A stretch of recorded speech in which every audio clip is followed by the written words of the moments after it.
Look at the YouTube channel of that. Look at the questions.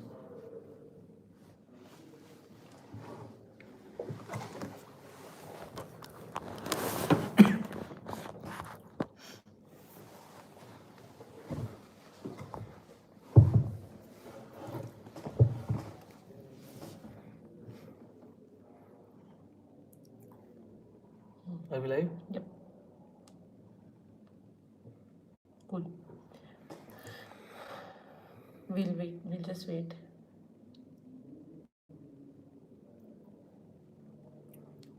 There's a lag, but I guess it's okay. Lag is okay, but it should work. Yeah, it's It should working. be audible. Is it audible? Are we audible?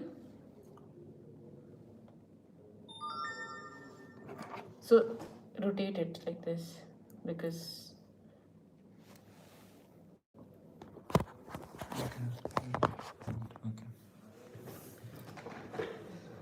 So difficult to cover 3. again rotate it. Maybe this way.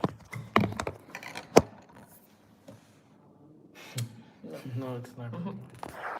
The orientation setting have to be. You have to do the advanced setting. Take it. It's okay. Let's do it like this. You can switch the camera. Yeah. You can do it one by one.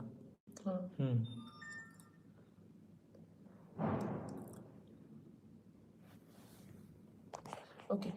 Is the orientations correct now? And if you have any doubts, please rewrite them in the comment section, chat section.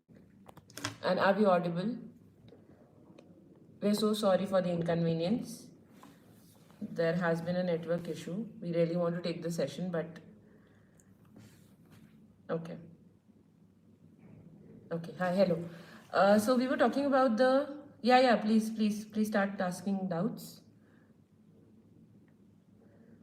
So we were talking about the prelims strategy first. So Arpit, if you could shed some light on that, please. Okay. So hi everyone. Hello everyone. I'm Arpit. I secured 55th rank in Indian Forest Service this time. Not very sure in the previous video whether it was covered or not. So basically, the journey for me personally has been specifically tedious because in my 4 attempts of civil services, for 2 attempts I was not able to clear prelims, and then next 2 attempts I cleared forest also, and this time also I cleared forest. So basically, I would like to suggest a few points, particularly post mains, what we can do, particularly for the people who are not from the science background. It is really important for them to begin CSAT preparation from now onwards, because CSAT is becoming a very big game changer, and the basic minimum requirement of 66 marks is also becoming very difficult now. So first I would like to suggest that the basic mathematics and sciences that we study in say 10th and 12th standard, so I think we should just brush up the basics a bit. Secondly, I would also like to say some basic aspect of like the quants, remainder theorem, some particular topics like aptitude wala parts. These parts we need to brush up, and there are several books in the market for that. For example, say R.S. Agarwal is there, and a few books we can mention in the Telegram channel also. So those things need to be done. At least by December, we need to be done with that.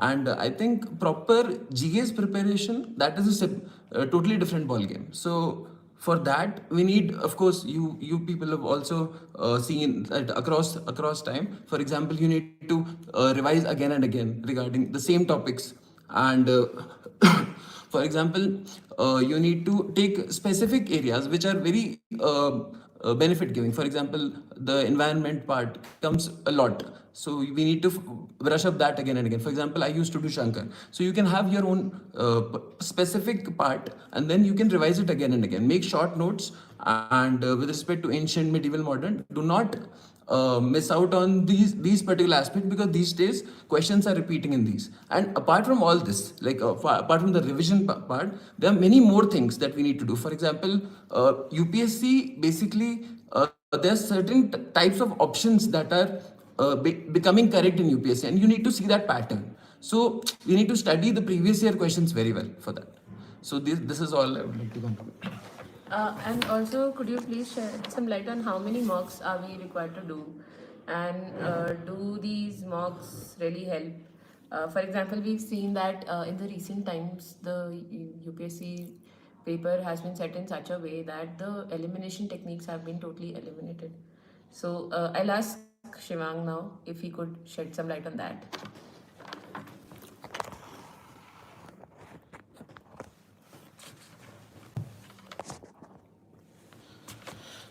Hello everyone, I am Shivang. So basically, with regarding to number of tests, it's a personal opinion for everyone. So what I used to do, if you are giving in your initial attempts, I think you need to give as many mocks as you can, simply because you need to develop a pattern. You need to understand the way the question are being framed, the way the question are being asked, and you need to gauge yourself what are your strengths and weaknesses. So if you look at the four options, तो आपको पता चल जाएगा कि कौन से किस type के क्वेश्चन आपको अटेम्प्ट करने हैं, किस टाइप के क्वेश्चन आपको छोड़ने हैं. What is your best optimum number of questions you want to attempt in the exam? So all these things you have to practice. So अगर आप if you are starting your mocks for prelims from the month of October or let's say November, I would say you need to practice every third day of mocks. So in that phase you can give around more than 50 mocks. But if you are giving mocks after let's say of the month of January or February, you don't have that much time to give number of mocks. So you need to focus on the quality of mocks that you are giving. But have this habit in your mind. Your mind should work in a way कि आप eliminate कर पाओ options को, because basic knowledge everyone would be having. Apart from it, the game is of strategic elimination. So strategic elimination इस तरीके के जो questions इस time आए हैं, so उसमें you won't be able to solve the elimination sort of techniques which we were following in the previous attempts of UPSC 2018-19 onwards. But आज के टाइम में आपको एक तो नॉलेज का हॉरिजन बड़ा होना चाहिए, और हॉरिजन के बाद भी आपको ये देखना पड़ेगा कि ऑप्टिमम नंबर ऑफ अटेम्प्ट्स कितने हैं. अगर आप मॉक्स में, और I would like to say one more thing with regarding to mocks, अगर मॉक्स में आप 90 क्वेश्चन अटेम्प्ट कर रहे हो और पेपर टफ देख के आपको लग रहा है कि आई कुड अटेम्प्ट 70 क्वेश्चन, तो आप 70 करके आ रहे हो, तो you will be failing in that game, because you have to develop the aptitude कि अगर मैं 40 मार्क्स में 90 क्वेश्चन कर रहा हूँ, तो on the day of exam I have to attempt 90 question, because that is the optimum thing which is working for you. Secondly, I would like to tell you, do not focus of mocks of one coaching institutes. Try to attempt mocks of different coaching institutes, because you should not be in a habit of आपका pattern sort नहीं हो जाना चाहिए किसी coaching institute के paper के basis पे. Different तरीके क्वेश्चन अटेम्प्ट करो, डिफरेंट कोचिंग के देखो, प्रीवियस ईयर क्वेश्चन देखो, और उस बेसिस पे अपना दिमाग चलाने की कोशिश करो. अगर आप एक ही पैटर्न को इवॉल्व करते चले जाओगे, तो आप ऐसा हो सकता है कोचिंग इंस्टीट्यूट्स में यू माइट बी गेटिंग 120 और 125 plus. On the real UPSC exam, you are getting 70 or 75 plus. So that should not happen. You should be able to solve the question. You should understand the crux of the question. So this is with regarding to marks. So optimum number खुद evolve करो कि आपकी practice किस तरीके से है, आपकी strength कहाँ lie कर रही है, आप किस तरीके के हो. Whether you are a person who can focus on एक बार पढ़ के चीज़ समझ में आ जाती है, आपको practice करके चीज़ समझ में आ जाती है. On that basis, take your wild guess. ठीक है. So we've talked basically about prelims, number of mocks that are required to be done, how to handle CSAT. Now let's go on to how to handle the mains subject. And firstly, we'll talk about essay. So what are the requirements for essay? How many essays have to be written? And is there any requirement, any special requirement, any special books that have to be read for essay? So this can be discussed. So Arpit, could you please shed light on how did you prepare for essay, and what all changes did you make in your strategy for essay? Okay.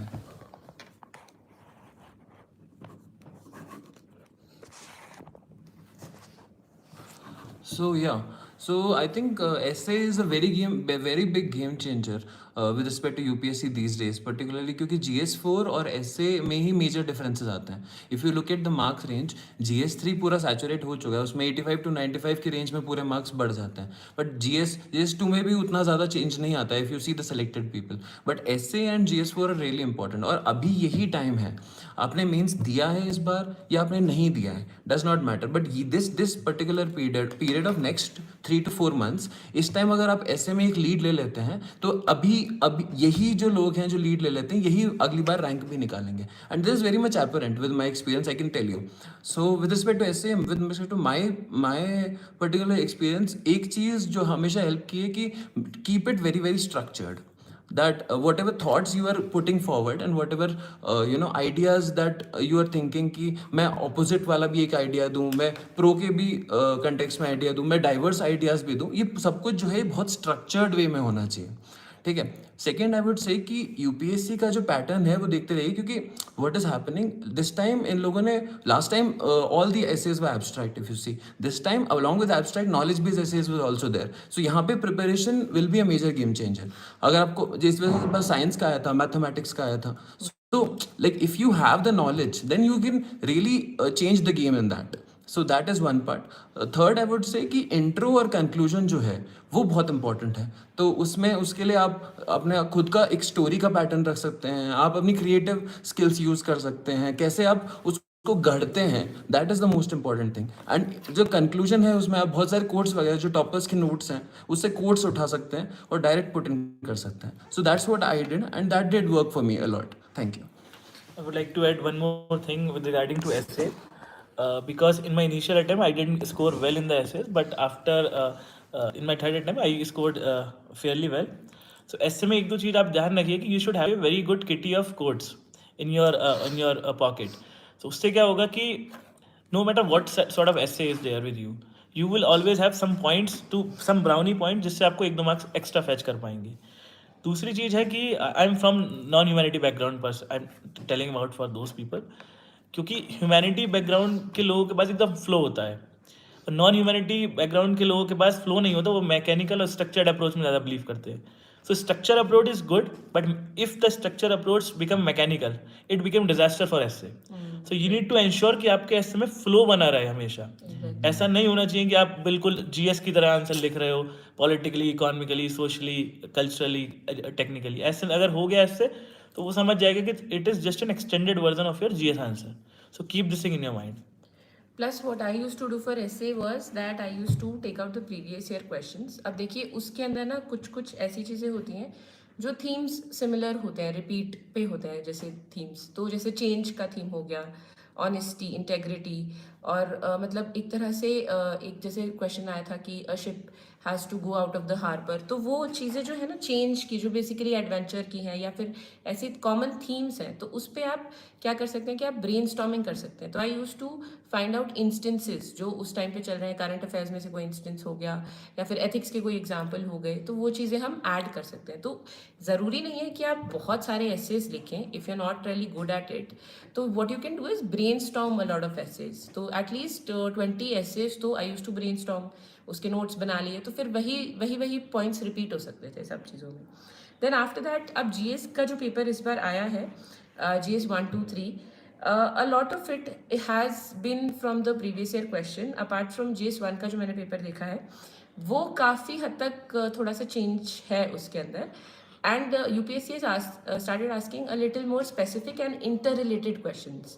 कि अगर आप मतलब दो periods को, it is like connecting to topics. जैसे आपने ये पूछ लिया कि टेक्नोलॉजिकल चेंजेस क्या थे सल्तनत पीरियड में, तो आपने हिस्ट्री को भी उठा लिया और आपने टेक्नोलॉजी को भी उठा लिया, एंड देन एंशंट हिस्ट्री को भी उठा लिया, ज्योग्राफी को भी उठा लिया फर्स्ट क्वेश्चन में. तो ये सारी चीज़ें आपको देखने को मिलती है कि यूपीएससी हैज़ बिकम मतलब थोड़ा सा और डायनेमिक हो गया है. तो आपका जो सोर्सेज ऑफ स्टडी होगा वो वही रहेगा, नोट्स तो वही रहेंगे, बट आपको ऑन द स्पॉट थिंकिंग की आदत डालनी है. तो that you have to do. तो वो कैसे आएगी, वो प्रैक्टिस से आएगी. You have to write mock test papers. अब आई एम नॉट गारंटिंग कि जो भी आप क्वेश्चंस लिखेंगे वैसे ही एज इट इज़ क्वेश्चंस आपके पास यूपीएससी मेंस के पेपर में आ जाएंगे, बट उससे होता क्या है कि you have a habit of thinking on your toes, कि अगर कोई भी दो टॉपिक को इंटर रिलेट करके कनेक्ट करके लिखना है तो आप कैसे लिख सकते हैं उसको. तो दैट हेल्प्स. इसके अलावा जीएस में तो we'll restrict our discussion to this because GS में काफ़ी एक्सपेंसिव होती हैं चीज़ें. एथिक्स का एक बार और वी कैन डिस्कस कि एथिक्स में क्या क्या करना चाहिए या एथिक्स में क्या इम्प्रूवमेंट रिक्वायर्ड है. तो मेरे लिए एथिक्स में I secured a jump of 30 marks this time in my second mains. तो एथिक्स में थोड़ा सा एक चीज़ मैं ये बोलूँगी कि अपना दिमाग खोल के रखें. जब भी आप न्यूज़पेपर पढ़ते हैं तो उसको एक एथिकल पर्सपेक्टिव से पढ़ें कि अगर जो मैंने सिलेबस के जो पॉइंट्स हैं वो अगर मैंने याद रखे हुए हैं तो मुझे ये पता चल जाएगा कि अच्छा ये इंटेग्रिटी का एग्जाम्पल है, ये एटीट्यूड का एग्जाम्पल है. It's all about examples. तो वो ठीक कहते हैं कि कुछ हद तक ये भी होता है कि जो एथिक्स का पेपर है एक तरह से इंग्लिश लैंग्वेज का पेपर है because you have to write down things. और जैसे कि जो केस स्टडीज़ है वो आई अग्री की थोड़ी मुश्किल होती जा रही है, लेंदी होता है पेपर काफ़ी हद तक, मतलब उसी टाइम पे on the spot brainstorming required है. तो उसके लिए आप प्रैक्टिस कीजिए. That is one thing. Practice, look at the syllabus, by heart the syllabus. जो प्रीवियस ईयर क्वेश्चंस हैं उसमें से निकालें और जो टॉपर्स कॉपी है. अब टॉपर्स कॉपी में ये तो है कि सब लोग अलग अलग लिखते हैं बट एक इम्पॉर्टेंट पॉइंट यहाँ पर ये है कि कोई एक ट्राइड एंड टेस्टेड चीज़ है जो चल रही है तो आप उसको इनकॉर्पोरेट करने की कोशिश करें अपने स्टाइल में. अपने स्टाइल को पूरा ना बदलें बट कुछ कुछ चीज़ें इनकॉर्पोरेट की जा सकती हैं. तो एग्जाम्पल्स भी टॉपर्स टेस्ट कॉपी में से मिल सकते हैं. If you both would like to add anything on that. हाँ, इसमें I would like to add particularly in GS4 क्योंकि I got like decent marks 120 this time. Last time I got 107. So I think GS4 what is really important, पहली चीज़ तो आपको complete करना है, वो तो बेसिक है. आपको सेट फॉर्मेट्स रखने हैं केस स्टडीज़ के, उसमें कोई कॉम्प्रोमाइज़ नहीं हो सकता है. ठीक है, आपकी जो थॉट प्रोसेस है वो basically you have to portray. अगर कुछ लोग अगर सोचते हैं कि यार मतलब may be my thought process is not right, it's not about that. Okay, it's the way you think what is right और व्हाट इज करेक्ट. हम लोग यूपीएससी में अखबार पढ़ते हैं इतने टाइम से, तो हमारी जो थॉट प्रोसेस में उसमें स्लो करेक्शंस होते जाते हैं और फाइनली हमारा जो आइडियल एस्पेक्ट जो है वो हमें पोर्ट्रे करना है अच्छे से. सो that is I think very important. और जो जो पार्ट ए जो होता है उसमें अब कॉम्प्रहेंशन बहुत मैटर करता है कि आप ठीक से समझें उस क्वेश्चन को. आपने जितना एक्यूरेट लिखा चाहे आप कम लिख लें उसके नंबर मिलेंगे. And that is what I have experience personally. So that is what I would have shown if you would like to add something. I think GS4 के बारे में तो फेयरली चीज़ें कवर कर दी गई है but I would like to add just one thing in GS4. जो पार्ट ए में क्वेश्चंस आते हैं तो don't think they are abstract questions. if you understand the essence of the questions, they must be related to the subject or the theme of the syllabus that is given. So if the question is about anger, so it doesn't mean you have to write just about anger, angry sort of things. You have to understand it is related to emotional intelligence. So you have to understand the essence of the paper. It can only be assessed if you have the command over the syllabus of GS4. वही कि एक broader view is required. And having said that, with regarding to the overall means की जो GS के paper है उसमें I would say कि there are 5-6 components you need to master all those, and you have to trade off all these components in order to enhance your marks based on your strength. देखो, either you can read well, you can practice well, you can substantiate well, you can brainstorm well, you can improve your expression of writing, or you can work over the interlinkage. ये 5-6 चीज़ें हैं. If you have command over 5 of them, 4 of them, you are good to go. If you are just focused on reading things, if you are just focused on practicing things, ignoring other aspects, you won't be score good marks. So this is a basic thing. कुछ लोग क्या होते हैं, पढ़ते बहुत ज़्यादा है और मार्क्स नहीं आते क्योंकि वो प्रैक्टिस नहीं करते. कुछ लोग ऐसे होते हैं 50 टेस्ट लगा लिए और फिर भी उनके मार्क्स नहीं आते. रीज़न बीइंग उन्होंने रीड नहीं किया या फिर उन्होंने they don't understand how to write good answers, or they are not able to substantiate the answers with proper examples, with proper expression, with proper content. So you need to balance all these aspects in order to score decent enough marks. इसमें मैं एक चीज़ ये भी बोलूँगा, जैसे GS1 particularly जैसे इस बार जो पेपर आया था, अब नॉलेज भी मैटर कर रही है इंक्रीजिंगली. जैसे जॉर्ड्स पे क्वेश्चन आया था इस बार, है ना. जैसे ग्लोबलाइजेशन के बावजूद कास्ट सिस्टम क्यों है उस पर क्वेश्चन आया था. तो कुछ एस्पेक्ट्स हैं GS1, 2, 3, 4 के जिनमें you can not afford to be bad. Okay, like society में अगर आप नंबर नहीं खींच रहे हैं तो GS1 में you will not score well. For example in GS2 if you are not scoring well in international relations number नहीं आएंगे उतने ज़्यादा. So that is what you have to focus on. कि कुछ कुछ सेट एरियाज हैं where you have to improve your. For example अब जैसे वैल्यू एडिशन है तो आप कहीं से भी मटेरियल उठाइए, that is not important, but you have to be able to have very short notes on every single bullet point और उनको रेप्लिकेट करना है फाइनल पेपर में. And you have to practice that replication, as he said about through interlinking, through various methodology, through your own creativity, कुछ diagrams बना के. The more value addition there is, the more marks you will have. सो इसमें इसके बाद तो optional की आती है प्रिपरेशन, तो वो थोड़ा सा स्पेसिफिक हो जाएगा. विल जो भी आपके डाउट्स हैं ऑप्शनल से related, we'll share our the IDs जो भी आप जिस पे आप कनेक्ट कर सकते हैं, Telegram ID and Instagram ID. तो आप उस पर specific doubts you can ask us. उसके अलावा देखिए ऑप्शनल की जो तैयारी होती है वो हर एक ऑप्शनल के लिए बहुत अलग होती है, बट 3-4 चीज़ें तो सेम ही रहती हैं कि प्रीवियस ईयर क्वेश्चन उठा लिए, क्योंकि प्रीवियस ईयर क्वेश्चन से काफ़ी रिपीट होता है, and this holds true for all the options. And then past year questions के अलावा वी कैन ऑल्सो से कि टॉपर्स कॉपीज जो कि GS में भी होता है. तो कोई और ऑप्शन से स्पेसिफिक रिलेटेड डाउट हो तो we can share our IDs, तो आप हमसे डायरेक्टली पूछ सकते हैं. अपार्ट फ्रॉम दैट जो आज का टॉपिक है कि पोस्ट मेंस क्या करना चाहिए, तो उस पे आते हैं कि अब जब आपके मेंस ख़त्म हो चुके हैं या जो नेक्स्ट ईयर का प्री टारगेट कर रहे हैं, या कुछ ऐसा हुआ है कि आप you not really done well in your previous mains and you are not confident कि whether you'll get the interview call, और उसको कैसे डील करें, तो वो चीज़ अब वी कैन डिस्कस अबाउट. तो Arpit, you want to add something? So basically to both the people that basically दो types of people होंगे अभी जिनने अभी अभी मेंस लिखा है and they think कि they have done reasonably well, और दूसरा टाइप जिनने मेंस लिखा है but they are bit doubtful, और जिनने मेंस नहीं लिखा है. तो उनके लिए थोड़ा सा डिफरेंस आएगा मेरे ख्याल से स्ट्रैटेजीज में, जो मैं पर्सनली सजेस्ट करूँगा. जिनने मेंस लिखा है और they think they have done reasonably well, उनको फॉर एग्जांपल इंटरव्यू के लिए कुछ कुछ प्रिपरेशन चालू कर देनी चाहिए. जैसे फॉर एग्जांपल आपकी हॉबीज़ हो गई specifically, so you can cultivate some kind of hobbies जिनमें आपको पहले से इंटरेस्ट रहा है. You can start reading about them, start reading about your area. Like for example मैं जैसे राजस्थान से आता हूँ, तो आप जहाँ से भी आते हैं, आपके स्कूल के बारे में बेसिक्स, आपके कॉलेज के बारे में जो बेसिक डैफ की जो चीज़ें होती हैं, slowly try to cultivate them. Okay, and like start watching toppers interviews also. That really helped me personally, because what happened, like in interview I got 187 marks, then second time I got 182, so I got good decent marks in interview. So like I noticed what was working for me was that I was like extensively doing a lot of work on my DAF, so that is very important. So वो अभी से cultivate करना चालू कर दीजिए. If you want to enhance, like for example book reading किसी की hobby हो सकती है, तो आप थोड़ी book reading करनी चालू कर दीजिए.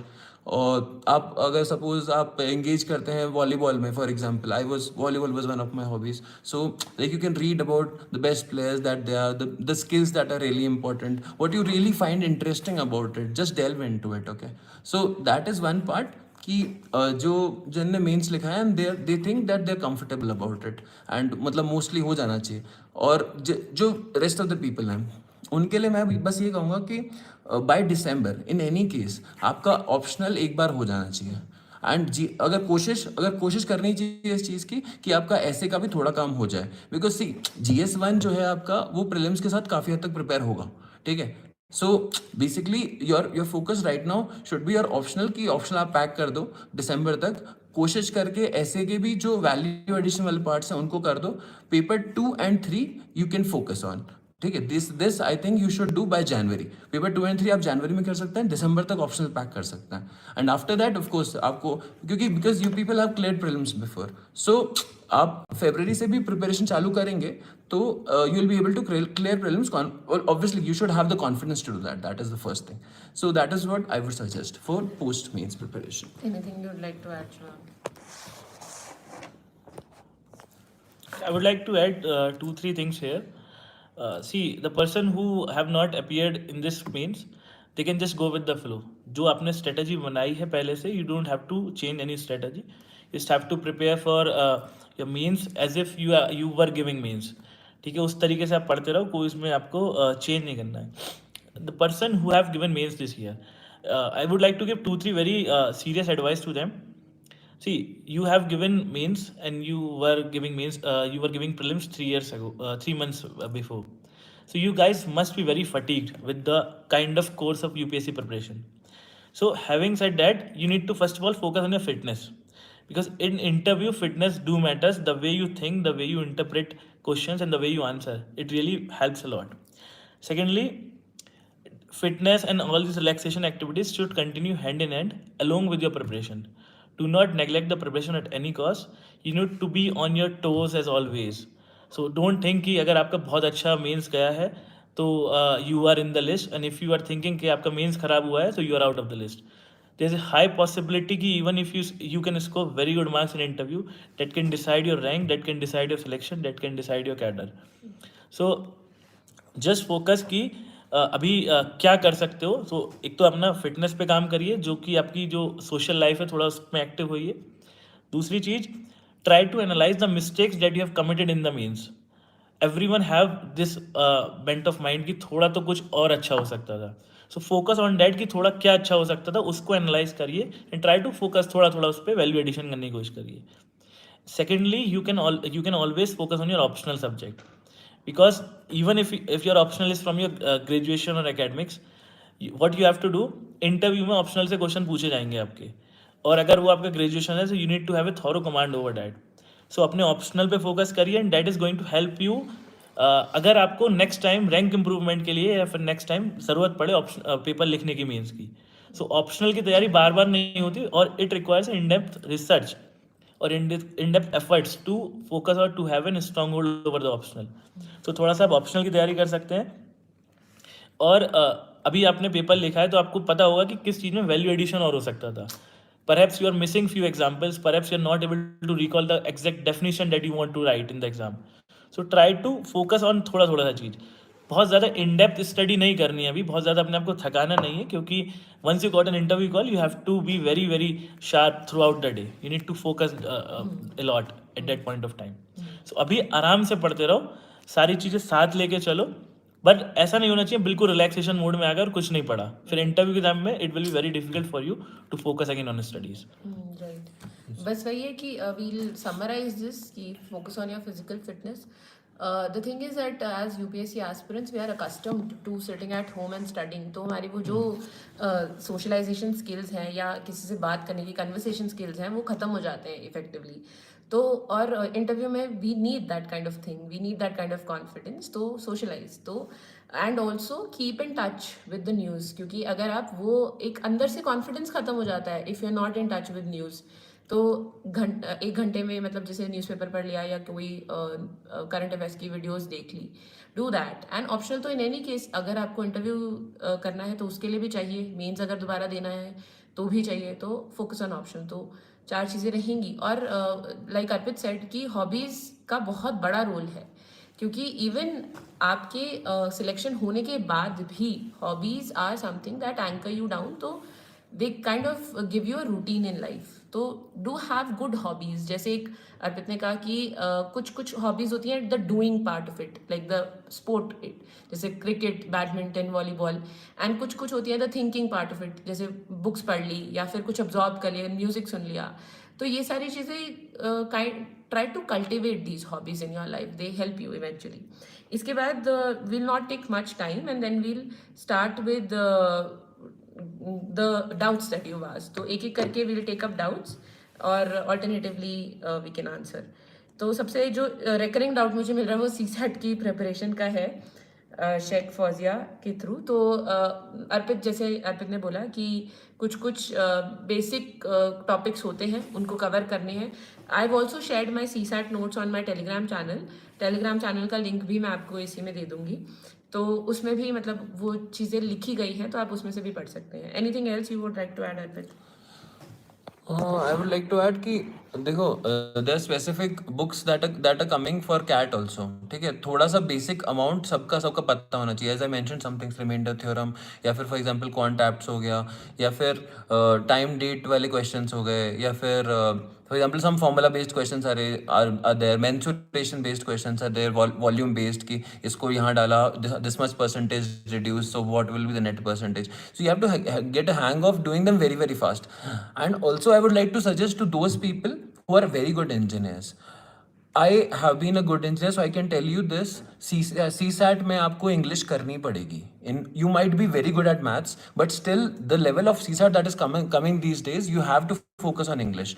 Do not be in this overconfidence, and a lot of people have missed out this time because of that confidence. So like for the people of course who are from humanities background, they can focus more on English part. Basically the comprehension, you need to be very fast in reading the comprehension, understanding it, and then getting the best out of it very fast, because time is the essence in CSAT paper also these days. would like Shivang, to you also, yeah. See, I'm a person who is not an engineer and who is not from humanities background. So I'm in the mix of both race. So what I did for the CSAT is just do previous year question first. So if you are doing previous year questions, analyze the marks that you are getting and analyze the marks from which portion you are getting good marks. So let's say you are getting 40 marks in CSAT. So you just have a number in your mind. You have to work for 60 more marks. If you are not very good in math, so you can't be able to score more than 150. Don't think about 150 160. Just think कि मेरे को 33% से ज़्यादा marks लाने हैं. 33% का मतलब ये नहीं होता कि 40% मार्क्स लाने हैं. ऑलवेज हैव दिस माइंड कि एक सेफ स्कोर लाना चाहिए कि अगर वर्स्ट के सिनेरियो हो तो भी मैं उसको सर्वाइव कर जाऊँ. तो उस बेसिस पे अपनी स्ट्रेटजी बनाइए. प्रीवियस ईयर क्वेश्चन देखिए 3-4 लास्ट ईयर के जो टफ पेपर्स आए हैं, तो उसके आप बेसिस पे आपको पता चल जाएगा कि मेरी मैथ कितनी वीक है और कौन सा नीड टू फोकस. अगर आपकी मैथ बेसिक स्ट्रांग है, you are not able to solve the higher order skill based question या फिर जो एडवांस लेवल के क्वेश्चन है नंबर सिस्टम वाले, सो तुम ये सोच लो कि या तो उसके क्वेश्चन अटेम्प्ट करने हैं, उसके बेसिस पे आपका सिलेक्शन हो रहा है तो उसकी तैयारी करो. लीव करना है तो लीव करो. बेसिकली सीसेट में मैटर ये नहीं करता आप कितने क्वेश्चन अटेम्प्ट करके आते हो या कौन से क्वेश्चन अटेम्प्ट करते हो. The question which you are leaving for the CSAT decides the whether you are in the race और you are out of the race. So अगर आपकी इंग्लिश स्ट्रांग है तो ऐसा नहीं है कॉम्प्रहेंशन हो ही जाएगा. You have to practise comprehension. अगर आपकी मैथ स्ट्रांग है तो डजेंट मीन कि मैथ्स हो जाएगी. यू हैव टू प्रैक्टिस, क्योंकि लेवल ऑफ क्वेश्चन जिस तरीके के आ रहे हैं, so you can't be 100% sure about the CSAT. So take decision wisely for CSAT. The next question we have is कि मेंस की आंसर राइटिंग कैसे करें. And people have also asked कि since they are not that good in English, तो would that impact their mains answer writing and उसको कैसे improve करें basically. तो anything you would like to add? Okay, so mains answer writing, I think first important thing is कि बिल्कुल when you're beginning the preparation उस time begin मत करो, because you have less amount of knowledge. You must have heard it from several places. So now what you have to do, initially read a lot, the NCERTs, the basic books and all, assimilate that knowledge, try to interlink it with the newspaper knowledge, current affairs based magazine knowledge, and then start writing answers. Try to integrate all your knowledge into one. Okay, and do not do like this कि मैंने कहीं से पढ़ा और वहीं से देख के लिख लिया sort of thing. Give your own touch to it, give your own personality touch to it. That will help you in all the papers, specifically in essay and GS4. I would like to say this. Or next important thing is that when you are writing initially, maybe you will be able to complete the paper in 4 hours. Okay, keep reducing it and try to balance the amount of, like, don't do this कि मैं 4 घंटे पहले लिखा मैंने and then I'm reducing. उल्टा करना चालू करो कि 3 घंटे में ही करना है, but I will increase the amount of what I am writing in every single answer. So that will help you. Initially आप जरूरी नहीं है 150 वर्ड्स लिखो 150 वाले में, इनिशियली 100 वर्ड लिखना चालू कर दो, but try to focus on completing the paper. Slowly आप देखोगे कि आपके नंबर ऑफ वर्ड्स इंक्रीज होते जाएंगे. You will make much more sense. The integrity of the answer will seam more comprehensive. About third thing about English, I would say that I don't really think it matters. What really matters is the logic, the depth of and the practicality of the logic. Your examples का जो impact आता है वो, और आपकी personality का जो touch है उस answer में वो. I think that all these things matter. The next question is just 2 things here. I would say कि अगर आप initially if you don't have the time, so it's better to brainstorm the questions. Brainstorm the questions कि आप उसमें क्या लिखोगे, किस तरीके से लिखोगे, रादर देन राइटिंग 20 क्वेश्चंस. थोड़ा सा ब्रेनस्टॉर्म कर लो, देखो किस तरीके से आंसर लिखा है टॉपर्स ने, उसके बेसिस को उसको रेप्लिकेट करने की कोशिश करो. Secondly, with regarding to the English, I think India में किसी की इंग्लिश इतनी अच्छी नहीं होती, so don't worry about that. Just focus on the keywords. Keywords अगर आपके अच्छे हैं, आप चीज़ों को कम्युनिकेट कर पा रहे हो, तो डेट विल हेल्प कि आपका क्वेश्चन का जो इम्पैक्ट आप क्रिएट करना चाहते हो वो हो जाएगा. अगर आपके कीवर्ड मिसिंग है, कीवर्ड आप लूज छोड़ के आते हो, तो आप कितनी भी अच्छी ग्रामेटिकल इंग्लिश लिख लो, कितनी अच्छी आप फ्लोरी लैंग्वेज लिख लो, but that doesn't make any sense. Then we have the next question. सबसे ज़्यादा ये होता है कि I take up different question simultaneously कि how to study history NCERT and people are not able to remember it. तो when you are studying history you feel sleepy, तो उस चीज़ के लिए क्या मोटिवेशन रखी जाए कि how to stay motivated all the time. तो would you like to answer that? थोड़ा जनरल क्वेश्चन है कि बेसिकली कैसे चीज़ों को मेमोराइज किया जाए. Okay, so in this particular context, I would say that see, initial part you just read it to comprehend it, and after that you make like in the third or fourth reading you can start making very short notes out of it. And before making the notes, see the prelims and the mains questions. Look at कि तुम किस type के notes बनाओगे तो best input output निकलेगा, and make very short and succinct notes. For example, for GS1, I had ancient, medieval, modern. I had different kinds of notes. They were very, very succinct, very, very small, but the points had more subjective aspects to it. For prelims, they were separate notes, and they had more factual aspect to it. So both the things are required as such. So I think that's what I would say. Make very succinct notes. Revise the notes again and again. Your notes. The better your notes, the better will be your answers, the better will be your prelims वाला preparation also. NCERT आप बार बार नहीं पढ़ सकते हो. There is a limitation to the amount of you can study. Anything you would like to add? Okay, so next question we'll take up is कि जो लोग prepare करें, जो अभी कॉलेज में हैं, तो हाउ टू स्टडी, उसके लिए क्या करें. जो स्कूल में हैं, people are really proactive these days, तो मतलब दे हैव प्लान्ड, तो वहाँ कैसे हम पढ़ सकते हैं. And the next question is कि वर्किंग प्रोफेशनल्स के लिए कितना ज़्यादा मुश्किल होता है करना. तो for working professionals I say even I was working the entire time, but I was lucky enough कि I was working in the same industry. तो वहाँ से I use to have this habit कि रोज़ एक न्यूज़पेपर तो पढ़ना ही है. और अगर आप स्कूल में हैं और अगर आप कॉलेज में हैं, तो एक हैबिट तो ज़रूर अपने इसमें डाल दीजिए रूटीन में कि आपने न्यूज़पेपर पढ़ना है. उसका रीज़न ये नहीं है कि आपको एक नॉलेज गेन करनी है, वो तो रहेगा ही, बट आपको एक पर्सपेक्टिव पता चलता है. आपकी जो थिंकिंग होती है वो ब्रॉडन होती है कि we are not limited to India, we are thinking about the world. तो ये सारे जो पर्सपेक्टिव्स हैं, वेरियस पर्सपेक्टिव्स हैं, वो आपको न्यूज़पेपर्स के थ्रू आएंगे. इफेक्टिवली जब आप फुल फ्लेज तैयारी करते हैं, देन उसका रूल आता है, NCERTs का रूल आता है 6 to 12 की, जो भी हिस्ट्री की, जोग्राफी की, इकोनॉमिक्स की, पॉलिटी की, जितनी भी NCERTs होती हैं उनका रूल आता है. बट आपका बेस कहाँ से बनेगा? आपका बेस तभी बनेगा जब आपका न्यूज़पेपर रोज़ आपने पढ़ा हो. तो that is one thing that I would like to suggest. और वर्किंग प्रोफेशनल्स के लिए, आई थिंक वर्किंग प्रोफेशनल्स के लिए ज़्यादा इंपॉर्टेंट हो जाता है, बिकॉज बहुत लोग कहते हैं कि जॉब छोड़ के करना चाहिए UPSC की preparation. I don't really believe in that, because UPSC is very unpredictable.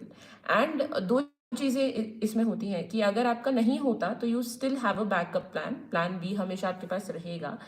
तो वो एक चीज बहुत प्रैक्टिकल एडवाइस है कि don't really neglect your job and then do UPSC. Side by side उसको वही है कि बैलेंस है. UPSC हमें बैलेंस ही सिखा रहा है. और दूसरी चीज़ ये होती है कि कभी कभार we are so engrossed in UPSC कि हम जो आउटर वर्ल्ड है हमारा उसको भूल जाते हैं. तो जो आपकी जॉब है या जो आपकी प्रोफेशनल स्पेस है, वो आपको एक अपॉर्चुनिटी देती है कि you can have a very fresh perspective on things. तो ये दोनों चीज़ों को ध्यान में रख के एक बैलेंस क्रिएट कीजिए. Set a number of hours for your self कि आप कितने घंटे पढ़ना चाहते हैं. ऐसा ज़रूरी नहीं है कि 8 to 10 आवर्स पढ़ के ही इंसान क्रैक कर सकता है UPSC. I have seen people who done UPSC with a lot of workload in their professional life. तो 2 घंटे भी अगर आप दिन के निकाल सकते हैं, try to capture the empty spaces. जैसे आप ट्रैवल कर रहे हैं अपने वर्क प्लेस पे, मेट्रो में हैं, try and read newspapers, try and see videos on the current affairs. तो ये सारी चीज़ें आप उसको इनकॉर्पोरेट कर सकते हैं. Then spare some time on the weekends also for your preparation. इसके अलावा if you would like to add. See, I won't be able to comment how working professionals should approach UPSC, but I would say what a college student should do in order to prepare for UPSC. Because even in my second or third year, I started preparing for UPSC. But I would say two, three very important point which you must keep in your mind. See, college is not a place to study for UPSC. So when you are in the college or when you are doing graduation or school, you must develop your personality. You must have exposure to different things which are going on in your in the world. You must focus on extracurricular activities. You must have the habit of socializing with people, have important networks, and be professionally competent first of all.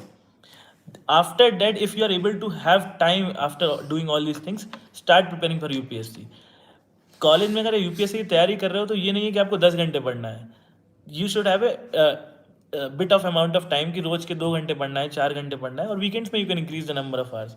But do not dedicate yourself entirely for UPSC. That will be injurious to you if you are thinking from professional perspective, because UPSC is very dicey in nature. And one more thing I would like to say, if you are really sincere about UPSC during the college phase, start developing the habit of reading things. So that is reading newspaper, reading different books, reading NCRTs. Don't read coaching institutes note in the college phase. You should have the habit of reading the entire book during the phase of college. Coaching notes बाद में आपको बहुत time मिलेगा, उसको पढ़ लेना, उसको याद कर लेना, उसको रट सकते हो. But if you don't have the habit of reading books, that will be very harmful for you in the long term. So this is the basic advice I would like to give to the college aspirant. Another question that has been asked is how many attempts should I give? So इसमें ये रहता है कि at least give yourself 3 years, because आप कोई भी post graduation वगैरह करते हो तो उसमें भी आपको 3 साल तो देने ही पड़ते हैं.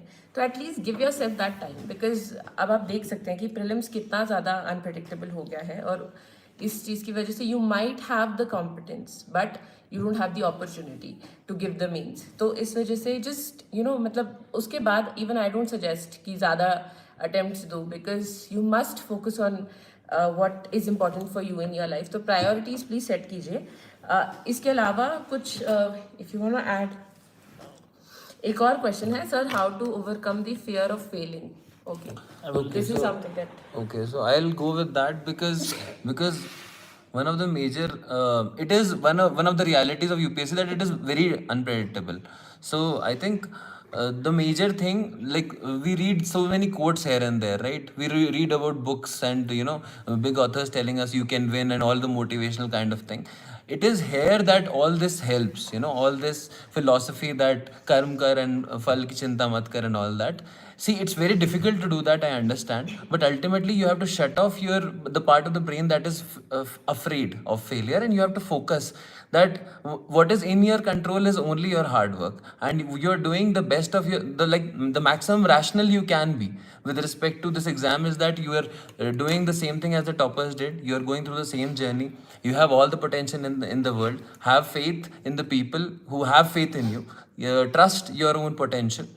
And finally, I think ultimately test yourself again and again. For example, for prelims, for mains, for interview, we are having like a lot of coachings, etc., and a lot of test series, etc. So just keep testing yourself. That will give you confidence. Have a very good group which you think, like, if possible, if selected people are there, that would give you more confidence ki maybe I'm going towards the right direction.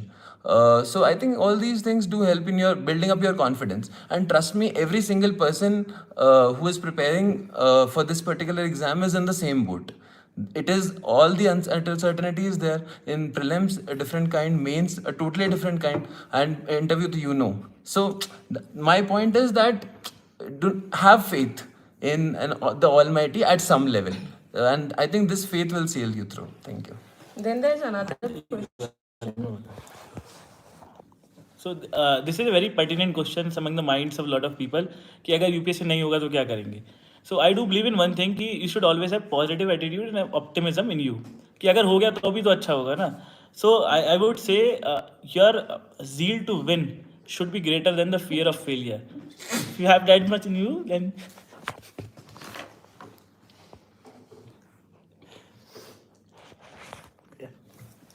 Okay. So one other question is that I don't know which post is suitable for me, IES, IPS or other. तो like see the thing is कि आपकी personality पे और आपकी जो intellectual aptitude है उस पे क्या एडिक्वेट बैठ रहा है. दिस अभी आप ये मत फिक्र कीजिए कि what post is suitable for you. This we'll talk about, we'll take up a session on DAF analysis. There we'll talk about how you can decide your service preferences and all. अभी तो फिलहाल आपका यही time है कि you need to focus more on what you have to do post the means. अपनी personality build up कीजिए, अपनी hobbies पे काम कीजिए. This is something that I'd like to and then we'll take up 3 or 4 more other doubts due to the paucity of time. एक recurring doubt जो आया है कि economics के लिए कौन सी book refer कीजिए. तो economics के लिए I would suggest कि there are a lot of material available. तो जो basic books आती हैं रमेश सिंह वगैरह, आप उस बेसिक बुक से अपने कंसेप्ट की क्लैरिटी लेके आइए. और then also take out time to see the previous year questions, because economics में क्वेश्चंस जो है प्रीलिम्स में वो बहुत ज़्यादा कंसेप्चुअल है. तो कंसेप्चुअल क्वेश्चंस पे फोकस कीजिए. उसमें ज़्यादा कुछ ऐसा रटाफिकेशन या मेमोराइजेशन नहीं है. नेक्स्ट जो मेंस के पर्सपेक्टिव से क्वेश्चन है, मेंस के पर्सपेक्टिव में से आई वुड से कि बुक्स एक बेस आपकी बनाती है, but that it does not stop there. Budget और इकोनॉमिक सर्वे जो आपके हैं, they are very important documents for you. तो उस पर ज़्यादा फोकस कीजिए. देन ऑल्सो कुछ कुछ ऐसी वीडियोज़ होती हैं, for example I use to personally refer to Vibhas sir's video. तो वो पर्सपेक्टिव बता देते हैं कि अगर एग्रीकल्चर टैक्सेशन है या फिर इंफ्रास्ट्रक्चर डेवलपमेंट है तो उस पर क्या क्या पर्सपेक्टिव्स हो सकते हैं. So go for that. कुछ कुछ ऐसी जो वीडियोस होती हैं, they try to broaden your horizon. जैसे एक द प्रिंट का मैक्रो सूत्र आता है, तो उसमें मैक्रो इकोनॉमिक्स की बात होती है. And as civil servants you are required to focus on macro economics. इसके अलावा I am not really able to see any other doubt. कोई और स्पेसिफिक डाउट हो तो आप प्लीज़ उसमें डाल दीजिए. English we've covered, economics we've covered. We have covered a lot of things. So, Major areas I think we have if covered. pertinent questions arise, we can reply them over the mail. Yeah. So, ठीक है. तो any other doubts, I'll just share my Telegram ID. So my Telegram ID is UPSC_NEPA. तो आप इस पे भी discussion के through you can reach out to me. I also have a Telegram I D which is specifically dedicated to commerce and accountancy, that is NEPA_commerce. इसके अलावा you can also find us on Instagram. Direct message कीजिए, हम we'll try to solve your doubts. Yeah. तो that's about it. अगर आपको कोई और भी सब्जेक्ट, जैसे PSIR के बारे में मुझे बहुत सारी क्वेरीज आ रही हैं. देखिए, ऑप्शनल सब्जेक्ट को चूज़ करने का सिर्फ एक तरीका होता है. डोंट रियली गो अबाउट कि मार्क्स कितने आ रहे हैं, मटेरियल कितना है. If it resonates with you, जैसे प्रीवियस ईयर क्वेश्चंस देखिए, टॉपर्स आंसर्स देखिए, कि अगर आप ये कर सकते हैं. और एक एक्स फैक्टर की बात होती है कि if you can really conquer the subject with a lot of value addition, with a lot of examples, it comes naturally to you. तो आप वो वाला ज़रूर लीजिए ऑप्शनल. तो ऑप्शनल के लिए also we can have a separate session if time permits. That's about it. अगर कोई और आपकी कोई भी और डाउट है तो इंस्टाग्राम पे you can always DM us, and also you can search through our Telegram channels. इसके अलावा if anyone would like to add, and then we'll wrap up the session. Yeah, so regarding optional, as she said कि like you should be able to have the confidence कि मैं इस subject के साथ 1 से 2 साल अच्छे से बिता सकता हूँ, and you should love the subject. That is the basic thing. And regarding, I was looking at the questions, so some questions that is it possible without coaching and all that. Most of the people, I can vouch for most of the people here, most of the people have done without coaching, okay? So I would like to, and it's not मैं inspiration के लिए नहीं बोल रहा हूँ, these are facts. So anyone who has a basic decent amount of knowledge regarding his optional subject, basic ability to study and focus, and basic decent personality पे जिसने अपना काम किया हुआ है, I think they can clear this exam. This is a very generalistic exam. so that is all we can add here. If you have further queries, you can DM us over the Instagram. So email ID, it's not worth giving as of now. So आप DM करिए, we will be able to reach out to you as soon as possible. I think our Instagram DMs are there in the. We'll share the We'll IDs. share. So we'll share the IDs. Yeah. That's about it. So thank you so much everyone for being a wonderful audience and for really informative and the doubts were really relevant, I must say. And other than that, we all want to wish you all the best for your coming mains result. We hope to see you in the list, and we are here at Labasna, so we are manifesting that all of you, whoever sees the video, wants to come here, definitely gets a chance to be here. Yes, We best wish of you all the very All the- best all to the very, everyone. very best. Please do come to Labasna. Yeah. Thank you so much. Thank you. Bye bye. Thank you, Thank you. everyone. Bye bye.